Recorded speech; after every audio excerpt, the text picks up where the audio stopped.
Yo, what's good, everybody? My name is Cosmic, and I want to welcome you to my channel, Opinion Stated, where I give unfiltered, opinionated sports takes. Let's go.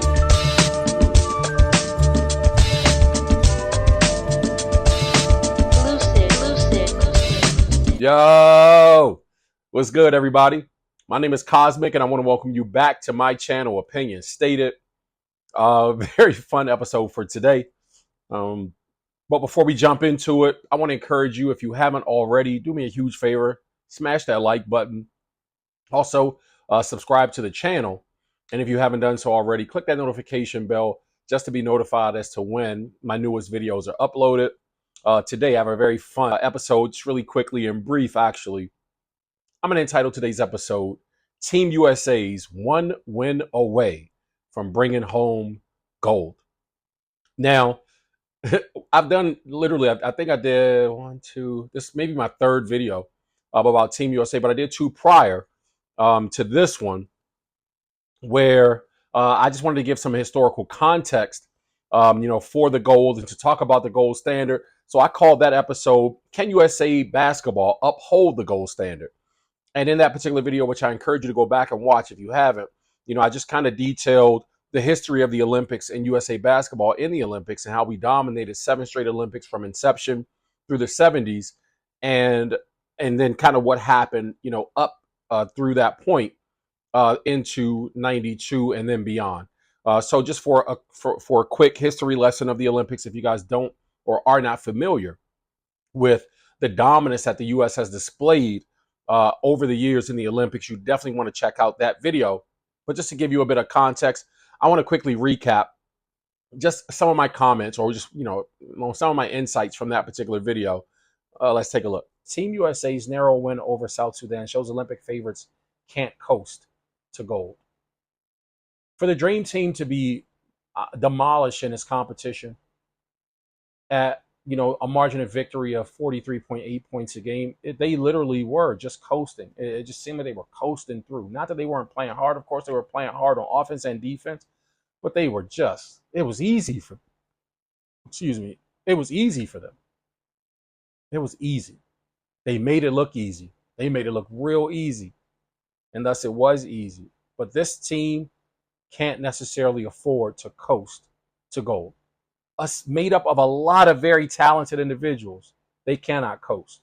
And I feel like Kobe Bryant, warned us about this a couple years ago as he was kind of referencing, what was happening on the AAU circuit, and then what was just happening in general to the game or with the game. And there's not that same level of competitive spark. The NBA doesn't seem to be that same proving ground, to help to cultivate the absolute best and to pull the absolute best out of our most talented athletes anymore. It just really doesn't seem that way. And again, indicative by, those who are coming in from overseas. Last four out of the last 5 MVPs have been awarded to individuals who were not born on the soil, were not American citizens. I think that the ballet that has been the NBA for years has just been a very beautiful display of sports entertainment. But man, we need to get back to that standard of excellence, that standard of pride on both offense and defense, that standard of winning, that standard of being the absolute best. And, unfortunately, I just don't see it. I haven't seen it displayed in Olympic play in a number of years. And, hopefully we can get back to that. And then, so as you can see in short, what we've been able to do, over the years in terms of maintaining the gold standard, I'm definitely kind of, still standing on that. And I want nothing more than, and have wanted nothing more through these 2024 Summer Olympics for our U.S. Basketball men's team to, get back to upholding that standard. As I even mentioned, the U.S. men's team, shout out to the U.S. women's team, who are likewise embarking on their 8th straight Olympic gold medal, which it appears that they'll, take or acquire handily on Sunday. But before we get to that, the USA men's basketball team is going to be squaring off against France. But let me not get ahead of myself. So that was the very first video that I posted on this channel that pertains specifically to the USA men's basketball team. And I produced another episode entitled Team USA, Save the Excuses, Bring Home Gold. And that particular video, was just kind of centered around this idea that was being kicked around in the mainstream media and even perpetuated by, what sounded to me like NBA players, who are currently on that team, just kind of like, yeah, wanting to get ahead of, the potential of losing, by making excuses about the actual rosters and the competition being more extreme and a bit more tough because of the U.S. Or I'm sorry, because of the NBA players that are on other countries' teams. Whereas back in '92, and then moving forward, it wasn't really that many. So anyway, just really quick, I want to do the same thing. So have us take a quick listen to some of my comments and insights from that particular episode. Let's take a listen. Going back to the 51 players that comprise, or that are sprinkled in on some of these other teams that represent the other teams from the other countries outside of the United States of America. Each team has a 12-man roster. 51 does not make up, the entire rosters of any of these teams. The only team that actually contains 12 active players from the NBA is the United States team. That's a fact. The other teams just have a sprinkling. A couple players here at max. I think Canada might have the absolute most, right? Secondarily, and back to the 82 game NBA schedule. The NBA literally has an 82 game schedule where a team full of NBA talent, as Kevin Durant put it, best of the best in the world. Steph Curry's like, yeah. Best of the best in the world. All 30 teams in the NBA are made up of 100% NBA players. And in the NBA season week, I mean, every single night that you tune in, you will witness an NBA team full of NBA talent, top to bottom in these rosters being blown out. So the suggestion is somehow that because there's a sprinkling of NBA players on these teams, these Olympic teams that make up, these other countries, teams that are representing for them, that's the reason that they aren't being blown out, then make it make sense. Like, seriously, make it make sense. Help me understand how we get blowouts in the NBA, 82 games, but we can't get a blowout in 5 to 13 games. Make it make sense. Without full NBA rosters, the best of the best. But we're watching the best of the best during a normal NBA season get routed. Come on, bro. And so as you can hear from that sound clip, you know what I mean? I was just sort of like time out for the excuses. You know what I mean? In that game leading into the actual Olympics, they competed in the last of the Olympic showcase, or the USA showcase. They actually competed against South Sudan, and were almost defeated by South Sudan. Actually pulled off a 1-point victory. Would not have even been a big deal in the exhibition play. I feel like South Sudan, was the perfect test leading into the Olympics to give them, a bit more focus, to have them kind of recalibrate in their minds, but I also wanted them to just remove the excuses and go out and hoop. And that was sort of my message. And man, they haven't disappointed, being undefeated thus far and on the brink now of playing and acquiring another gold medal for the country. And, one certainly that will be celebrated, for this team, and that will put them in the annals of history as a gold medal winning USA basketball team. For those who did not see the game, man, you missed a barn burner. It was such a good game. Serbia came out in that semifinal, and they just lit it up from start to finish from three. And that was one of the knocks that I heard being kicked around about Serbia perhaps not being the team that many thought they would be against the U.S., meaning putting up a fight. But they couldn't miss from three. They were almost unconscious, it seemed like, to begin. But thankfully, one Steph Curry, the greatest shooter in the history of the NBA and in the history of basketball, quite frankly, is on Team USA's roster. Steph Curry had a game for the ages. He definitely kept the team afloat, kept us within range. And then through I think they were down 16, 17 points or something like that in the first half. And then in heading into the third or rather the fourth quarter, the U.S. had cut the lead down to 13, so they were still trailing, but not as significantly. And then the U.S. outscored the Serbian national team by, I believe, 17 points down the stretch or in that quarter in particular to take the victory. So, shout out to the U.S. team for, not making excuses, but for actually getting it done. And just to recap that a little more eloquently than me, United States men's basketball team pulled off an incredible comeback to clinch a spot in the 2024 Summer Olympics gold medal game. Steph Curry, LeBron James, and Joel Embiid led a come-from-behind effort in a 95-91 win over Serbia. The Americans were down 12 points at halftime and trailed by as many as 17. Curry scored 36 points and knocked down 9 three-pointers in the victory. James contributed 16 points and Embiid added 19. Team USA is off to Saturday's gold medal game, where it'll face host nation France. Victor Wembanyama and company defeated Germany 73-69 early on Thursday. Germany and Serbia will play in the bronze medal game.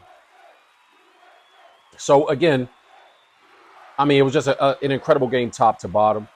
AD contributed mightily. He was, I think I've said this before in previous videos, and it's maybe something that you guys want to pay attention to moving forward if you haven't already recognized it. But I think AD has some of the most active hands for a big man around the basket that I've seen in a long time. And his hands are so active, and I love how he keeps his hands active. He gets a lot of deflections and tips and gets his hand on, obviously, a lot of blocks as a result, but a lot of rebounds, keeps him, because his hands are so active, it keeps him in good rebounding position as well. So AD contributed mightily, had an incredible game. You got incredible contributions just from the whole team. Um, shout out to Drew, who hit Drew Holiday, who hit a clutch three when necessary. Devin Booker played great defense, and came up with some great scoring possessions as well. Obviously Steph, as detailed, 36 points, 9 trades, man. Steph did Steph Curry things in this game, which, it was it was, I mean, a good thing that he did show up to be Steph Curry, because the USA team definitely needed it. They looked in trouble, you know what I mean, through 3 quarters, and it was like, man, but I kind of felt like they would definitely, put it together by the midway portion of the fourth quarter, and they did not disappoint. Kevin Durant, certainly showed up, hit a lot of really good, timely, and clutch baskets for him, and down the stretch, actually played great defense as well. I think he got a steal or just got in front of a defender that led to a steal, and man, it was a great effort from Kevin Durant as well. LeBron James, showed up doing LeBron things and hit a couple clutch baskets down the stretch in the crunch that were definitely pivotal. So the same man played exceptionally well. Joel Embiid obviously added in his 19 points in that game and was huge, huge. So it was a great time also for Joel Embiid to show up, and he definitely did. Leading into this particular game against France, I think that, if we just take a look at Joel Embiid's, now stats through the last 3 games, he's actually played phenomenally well, given, respect to the first 2 games. And he's now at an average of 13 a game with 4 rebounds in 18.2 minutes. And I think that AD and Joel Embiid are going to be very pivotal in, and Bam Adebayo also, obviously, in what happens in tomorrow's game versus France. France is a very tough team. Their bigs are very active as well. Clearly, everybody knows about the unicorn that is Wembanyama. But just in watching a few of their other games, they have some other big men who are definitely formidable. And I think they're going to play. They're going to, obviously bang on the inside. I'm not sure, if Rudy Gobert is actually hurt or injured, or if he will be playing. But obviously, we already know about, what Rudy does in his NBA play. But they have some other bigs as well. So it's going to be a game where I feel like our big men are definitely going to have to bring it. Um, Throwing their bodies around, keeping cleaning up the glass as well, and kind of protecting that interior, protecting the rim for sure.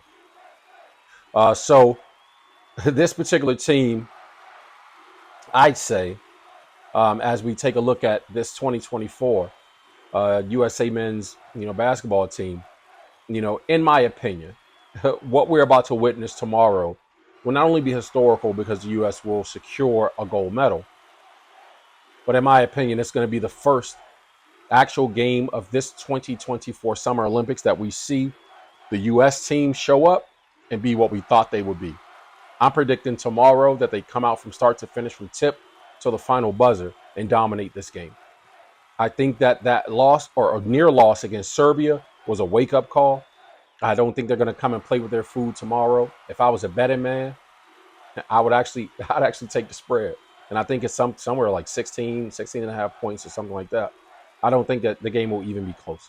You know what I mean? I don't think it'll be close. And I think that because our big men are going to dominate on the interior, as I mentioned, it'll make it easier also to open up the outside game. And but I think they'll rely heavily on the bigs through the opening minutes of the game. I think they'll get up and down and run a little bit as well. But I think that our bigs will be pivotal on defense. So I'm predicting a blowout tomorrow.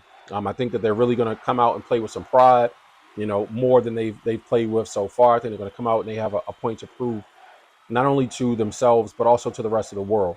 That they are a dominant, force to be reckoned with. It is a team that is made up of so many gifted and talented NBA players and American players that I don't think that they want to just win the gold. I think that winning the gold obviously is the goal, but I think they want to do so in dominating fashion. So I believe that is what we'll see tomorrow.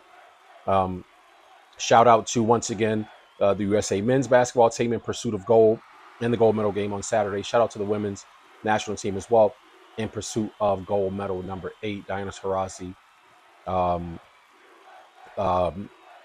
Asia Wilson, um, uh, man, names are slipping me right now, but those girls have been, Stewie and those girls have been playing so good throughout. You know what I mean? Just so good. And so I'm looking forward to, watching the U.S. men's basketball team dominate. And in my opinion, we'll bring home double gold as we should, as the USA, as the USA has done from a standpoint of standard. So, that has been the basis of this particular video. That's all I have to share. I'll come back with another video when we take down the goal. And until the next video, again, if you have not liked, subscribe.